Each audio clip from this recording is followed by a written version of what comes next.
नमस्कार दोस्तों। Winter garden का नाम लेते ही हर गार्डनर, हर बागवान बहुत ही खुश हो जाता है, क्योंकि इस समय जो विंटर का गार्डन होता है बहुत ही खूबसूरत रंग बिरंगे चटकीले और नाजुक नाजुक फूलों का भंडार लेकर आता है। तो इस समय हम लोग इसे बीजों से ग्रो कर सकते हैं। यदि आपके एरिया के टेम्परेचर 30 डिग्री के आसपास आ जाए या आपको समझना हो कि बीजों का लगाने का सही समय क्या है, तो आप नारियल तेल का डब्बा देखिए। अगर नारियल का तेल जम गया हो तो बीजों को लगाने का सही समय आपके एरिया के मुताबिक आ गई हो। अपने पसंद की कोई भी आप सीजनल जो विंटर फ्लावर प्लांट होते हैं उनमें से आप पसंदीदा फूलों के बीजों का चयन कर ले और छोटे छोटे पॉट्स ले ले, या फिर आप सीडलिंग ट्रे भी ले सकते हैं। वो आपकी मर्ज़ी के मुताबिक हो सकती है। अगर आप जो भी ले उसमें ड्रेनेज होल खास करके बहुत ही अच्छा बनाना चाहिए। सीडलिंग ट्रे पे तो आपको कुछ भी ढकने की ज़रूरत नहीं होगी, लेकिन आप इस तरह के पॉट्स लेंगे तो आपको छोटी छोटी ठिकरियों से ढकना होगा। बीजों को जर्मिनेट करने के लिए धुले हुए कोकोपीट की आवश्यकता होती है। तो आप एक भाग कोकोपीट ले लीजिएगा, एक भाग वर्मी कंपोस्ट ले लीजिएगा, क्योंकि दोनों का बराबर मात्रा होना काफ़ी ज़रूरी है। कोकोपीट बीज को जर्मिनेशन के लिए बहुत ही लाइट मीडिया देती है, तथा अच्छे फंगीसाइड मिला हुआ जो वर्मी कंपोस्ट लेंगे वो बीजों को जर्मिनेट होने के लिए पोषण देगी। तो दोनों अपने अपने जगह बेहद ही ज़रूरी है। तो 50-50 रेशियो, यानी कि एक भाग आप जितना लेंगे वर्मी कंपोस्ट उतना ही भाग आप धुली हुई कोकोपीट का लेंगे। फिर आप उसके अकॉर्डिंग जितना आप पॉटिंग मीडिया बना रहे हैं उसका आप 10% आप फंगीसाइड या 5% दे दीजिए। फंगीसाइड ना हो तो हल्दी भी दे सकते हैं, लेकिन इन सब चीज़ों का जब आप काम करते हैं तो आपके पास फंगीसाइड होना काफ़ी ज़रूरी है। बहुत महंगा नहीं मिलता, आप ऑनलाइन भी मंगा सकते हैं। उसके बाद इन तीनों जो चीज़ है इसको अच्छे से आप लोग मिक्स कर लीजिएगा। अच्छे से मिक्स करने से क्या होता है, कहीं गिठला नहीं रहेगा, ढिकला नहीं रहेगा, जिससे क्या होगा कि बीज बहुत ही अच्छे से जर्मिनेट होंगे। और इस तरह से गमले में इस तरह से फिंगर से इसको देखिए, इस तरह से चारों उंगली से ऐसे प्रेस करिएगा, जिससे कि कोई भी एयर पॉकेट नहीं बनेगा। एयर पॉकेट बन जाएगा तो बीजों में सड़न पैदा कर सकती है। और फिर उसके बाद गमले को इस तरह से ठोकिएगा, जिससे कि इक्वली बैलेंस बन जाएगा और बीज काफ़ी अच्छे से ग्रो होंगे दोस्तों। लेकिन बीजों का क्वालिटी भी यहाँ पर जर्मिनेशन के लिए बहुत ही मैटर करता है। अगर बीज अच्छी क्वालिटी के नहीं होंगे तो ये सारे प्रोसेस अब जितना भी अच्छा कर ले फिर पौधा आपका जर्मिनेट नहीं होगा। उसके बाद आपको पानी पहले ही दे देना, अच्छे से गीला कर लीजिएगा, ताकि बीज को देने के बाद आपको पानी ना देना पड़े, क्योंकि ऊपर से आप पानी देंगे तो कई बार बीज इधर उधर छिटक जाते हैं और इक्वली जर्मिनेशन रेशियो हमें नहीं मिलता है। तो इन सावधानियों को अपनाते हुए सबसे पहले चलिए आप साल्विया को ग्रो करना सीख लें। साल्विया एक बेहद ही खूबसूरत और तरह तरह के रंगों में आने वाला खूबसूरत और कम धूप में चलने वाला फूलों का पौधा है। इसके बीज जो होते हैं वो सरसों से थोड़ा बड़ा होता है और उसी तरह काला कलर का होता है। तो पैकेट में जो नेमिंग निकली है काट करके, मैंने उसे ही एज अ टैग यूज़ करती हूँ। हमेशा ही मेरा ऐसे ही रहता है, मैं टैग को अलग से लिखती नहीं हूँ। पैकेट में जो लिखा है उसी को मैं एज अ टैग ग्रो करती हूँ।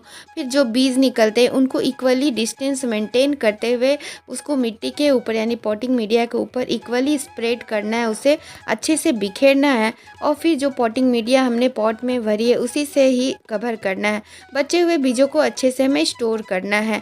आगे आप इसी तरह एलाइसम को भी एज ए टैग उसके पैकेट के नेमिंग को लगा सकते हैं।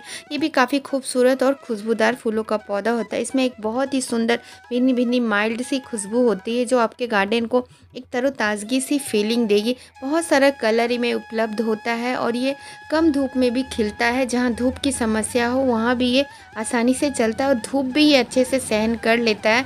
इसके बीज काफ़ी बारीक होते हैं। 3 दिनों में ही इसकी जर्मिनेशन रेट आपको अच्छी मिलेगी और इसके बीज को भी आप कलेक्ट कर कर रख सकते हैं। काफ़ी ज़्यादा एक पौधे में बीज बनता है। तो इस तरह से बिखेरने के बाद इसको ढकना मत भूलिएगा और बहुत ही अच्छे से ढक दीजिएगा। तीसरे दिन में भी इसकी जर्मिनेशन हो जाएगी। नेक्स्ट ये फ्लॉक्स का फूलों का पौधा है। ये 2-3 तरीके से आता है। तो ये वाला पहले बहुत ज़्यादा लगाया जाता था और अब देखिए फ्लॉक्स की ये नई किस्म आई है। तो ये वाला किस्म बहुत ही ज़्यादा खूबसूरत लगता है और 2 से 3 पौधा ही है देखिए, और कितना सुंदर से ये ग्रो किया हुआ है। और पौधे को किस तरह से देखिए लग रहा है तारा जगमगा रहा है और इसमें भी हल्की हल्की खुशबू होती है। तो इन फूलों के पौधों को बहुत अच्छे से आप बीजों से ग्रो कर सकते हैं। तो देखिए इसको भी एज ए टैग मैं इसको यूज़ कर रही हूँ। और फ्लॉक्स का पौधा ग्रो करने के लिए एक ट्रिक्स होता है, नहीं तो आपका बीज जर्मिनेट नहीं होगा। तो क्या ट्रिक्स है मैं आगे आपको बताऊँगी। फ्लॉक्स के बीजों को लेने के बाद मिट्टी में अच्छी तरह से स्प्रेड कर दे, इक्वली डिस्टेंस मेंटेन करते हुए उसे बिखेरें और फिर उसी पॉटिंग मीडिया से ढक दें। अब जो मेन ट्रिक्स की बात मैं कर रही थी, फ्लॉक्स के बीजों को जर्मिनेट होने के लिए डार्कनेस की आवश्यकता होती है। या तो न्यूज़पेपर से ढक दें या उसी तरह आप पॉलीथीन से ढक दें। नेक्स्ट दोस्तों, सर्दियों का बेहद ही खूबसूरत फूलों का पौधा जिसे क्लोम या स्पाइडर प्लांट के नाम से जाना जाता है, ये सर्दियों में बेहद ही खूबसूरती के साथ ब्लूम होता है। भर भर के बीज भी उनमें बनते हैं और काफ़ी खूबसूरत लगता है। उसे स्पाइडर फ्लावरिंग प्लांट भी कहा जाता है। तो ये देखिए इस तरह का ये फूल होता है। इसे भी बीजों से जर्मिनेट करना काफ़ी आसान होता है। इनके बीजों को बस आपको लेना है और मिट्टी में बिखेरते चले जाइए। लगभग सभी बीजों का ग्रो करने का एक सही ट्रिक्स होता है। बस कुछ को डार्कनेस की आवश्यकता होती है तो कुछ की लाइट की आवश्यकता होती है। बस यही आपको मालूम चल जाए कि किसे लाइट की आवश्यकता होती है जर्मिनेशन के लिए और किसे डार्कनेस की, तो काफ़ी आसानी से आप बीजों को जर्मिनेट कर सकते हैं।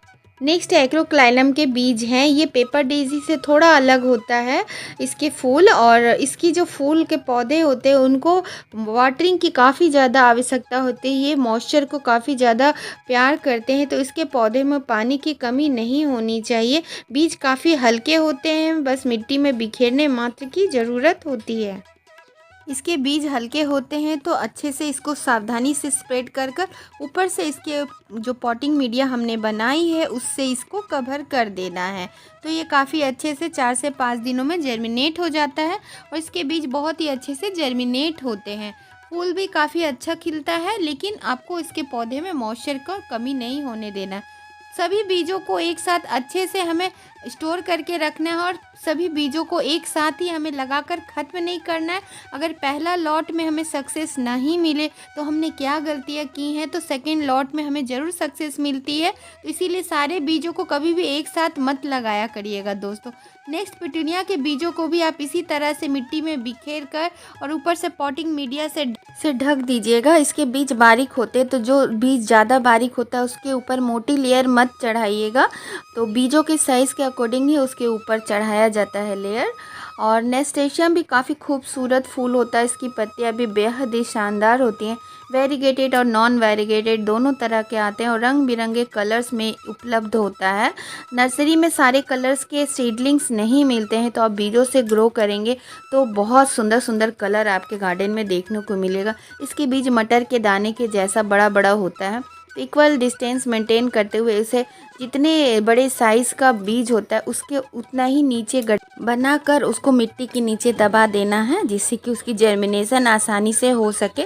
तो इसी प्रकार आप नेस्टेशियम के बीजों को ग्रो कर सकते हैं काफ़ी आसानी से। ये 5 से 6 दिनों में इसकी जर्मिनेशन हो जाती है। नेक्स्ट एक कैलेंडुला बेहद ही खूबसूरत और एक मेडिसिनल हर्बल प्लांट होता है।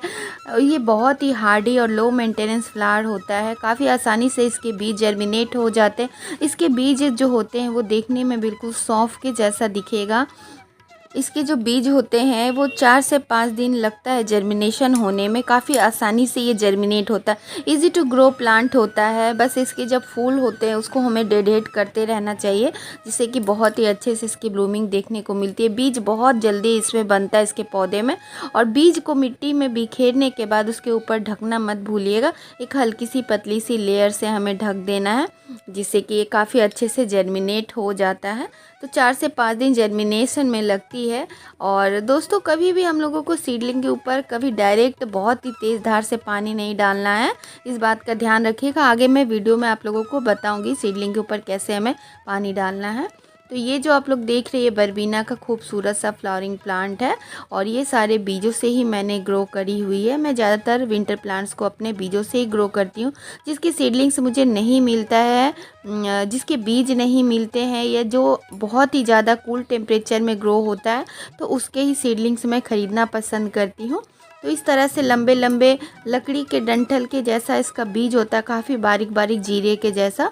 तो इस तरह से इसको भी सभी बीजों को उसी तरह ही लगभग ग्रो करा जाता है, सेम प्रोसेस होता है। और इसको इस तरह से ढकना मत भूलिएगा। कोई भी बीज को हम लोग जर्मिनेट करते हैं तो उसके ऊपरी लेयर हमें मिट्टी की चढ़ानी बहुत ज़रूरी है, यानी कि जिस मीडियम में हम लोग सॉइल मीडियम में हम लोग बीज को ग्रो कर रहे हैं उसी मीडियम से हमें ढकना होता है। काफ़ी लाइट मीडियम मैंने बनाना बताई है, तो इसी मीडियम में अगर आप ग्रो करेंगे ना तो कभी भी आपको फेलियर का सामना नहीं करना पड़ेगा। बहुत ही अच्छी सक्सेस रेट मिलती है। मीडिया का बहुत ही ज़्यादा इम्पोर्टेंट रोल होता है बीजों को उगाने में। ये जो खूबसूरत फूलों का पौधा देख रही है एस्टर है, one of the most favourite plant है मेरा, ये मुझे बहुत ज़्यादा पसंद है। तो ये भी बहुत ही आसानी से उगता है और भर भर कर बीज भी इनमें बनता है इनके फूलों से। तो ये बहुत ही इजी टू ग्रो प्लांट है। तो इस तरह से आप इसके नेमिंग के और टैग के रूप में यूज़ कर ले, जिससे कि आपको पहचानने में आराम हो कि कौन से गमले में किस फूल के बीज आपने लगाए हैं। बीजों को बहुत ही सावधानी से हमें मिट्टी के ऊपर बिछाना है कि बहुत ज़्यादा पास पास नहीं हो, इस तरह से बिखेर कर बस सभी में एक ही प्रोसेस है। बस उसको मिट्टी से आपको अच्छे से पॉटिंग मीडिया से कवर कर देना है। और पानी हम लोगों ने दे चुकी है पहले ही, तो अभी आपको बीज लगाने के बाद पानी नहीं देना है, क्योंकि अभी पानी देंगे तो बीज इधर उधर बिखर जाएगा। और कोकोपीट मॉइस्चर को होल्ड करता है, इस बात को ध्यान रखिएगा। ये जो खूबसूरत फूल देख रहे हैं इसे स्वीट पी कहते हैं। इसमें बीनी बीनी सी खुशबू होती है और ये बहुत ही प्यारा फूल होता है, बिल्कुल मटर के पौधे के जैसा ही सारी कुछ पत्तियां फूल सब कुछ होता है। लेकिन मटर का फूल इतना कलरफुल और वाइब्रेंट नहीं होता है, उसमें फ्रेग्रेंट नहीं होता है और इसके फूलों में बहुत ही अच्छी भीनी भीनी सी खुशबू आती है। बहुत ही पसंद लगता है मुझे। और ये एक बेलदार पौधा होता है, तो इसे ट्रेलिस ज़रूर दे दीजिएगा दोस्तों। और इसके जो बीज होते हैं वो बिल्कुल मटर की फलियों के जैसे ही होता है और बीज भी वैसे ही होता है, मटर जैसा गोल गोल लेकिन थोड़ा छोटा। तो इसको भी नेस्टेशियम के जैसे ही लगाइएगा और बहुत ही आसानी से ये जर्मिनेट भी होता है। नेक्स्ट आप लोग लार्क्सपुर को भी ग्रो कर सकते हैं, ये भी काफ़ी खूबसूरत फूल होता है। तो जब भी इसको आप बीजों को लगाएं और जब इसके जो पौधे जर्मिनेट होते हैं ना सीडलिंग्स, तो उसको आप लोग एक गमले में 4 से 5 पौध लगाएं, क्योंकि बहुत ज़्यादा बड़ा बड़ा नहीं, छोटे छोटे ही और लंबे लंबे इसके पौधे होते हैं। तो 4 दिनों के बाद ये सारे जब जर्मिनेट हो जाते हैं तो इस प्रकार दिखते हैं। और उस समय आपको एक साथ पूरा नहीं मिलेगा और 5वां दिन में आप देखिए गमला भरने लगा है। तो जो बीज 4 दिन में जर्मिनेट नहीं होता है वो 5वां 6ठा दिन में बहुत ही आसानी से जर्मिनेट होकर निकलने लगता है। कुछ 3 दिन में जर्मिनेट हो जाते हैं, कुछ 5 दिन में, कुछ 7 दिन में। तो बीच में इसमें देखिए 7वां दिन में घास फूस भी निकल जाता है, तो इनको निकाल ज़रूर लीजिएगा, नहीं तो वो सारे न्यूट्रिशन खा लेंगे। और पानी आप एक चलनी के ऊपर से दीजिएगा, या झारा हो तो झारे से ही या स्प्रेयर बॉटल से दीजिएगा। एक बार में प्रेशर डाल के इसमें पानी मत दीजिएगा, वरना ये सीडलिंग्स ख़राब हो जाते हैं प्रेशर से। और बहुत ज़्यादा मॉइस्चर मत रखिएगा, नहीं तो डंपिंग ऑफ हो जाएगा, बीज उग के भी ये सीडलिंग ख़राब हो जाएंगे। और जब बीज उग जाते हैं तो उसके बाद इसको धूप में ज़रूर निकाल दीजिएगा, तभी एक सुंदर सा विंटर गार्डन आप क्रिएट कर पाएंगे। और बहुत ही लो मेंटेनेंस में, क्योंकि बीजों से जब आप बल्क में पौधे ग्रो करते हैं तो आपको काफ़ी सस्ता पड़ता है। तो इस तरह से उम्मीद करती हूँ वीडियो काफ़ी हेल्पफुल रही हो आप लोगों के लिए। वीडियो ज़रा भी अच्छी लगे तो चैनल से जुड़ने के लिए सब्सक्राइब करें और प्यारा सा कमेंट दे दें ताकि मुझे मोटिवेशन मिले। एक लाइक दीजिएगा। इसी के साथ विदा लेती हूँ दोस्तों, bye, take care, happy gardening.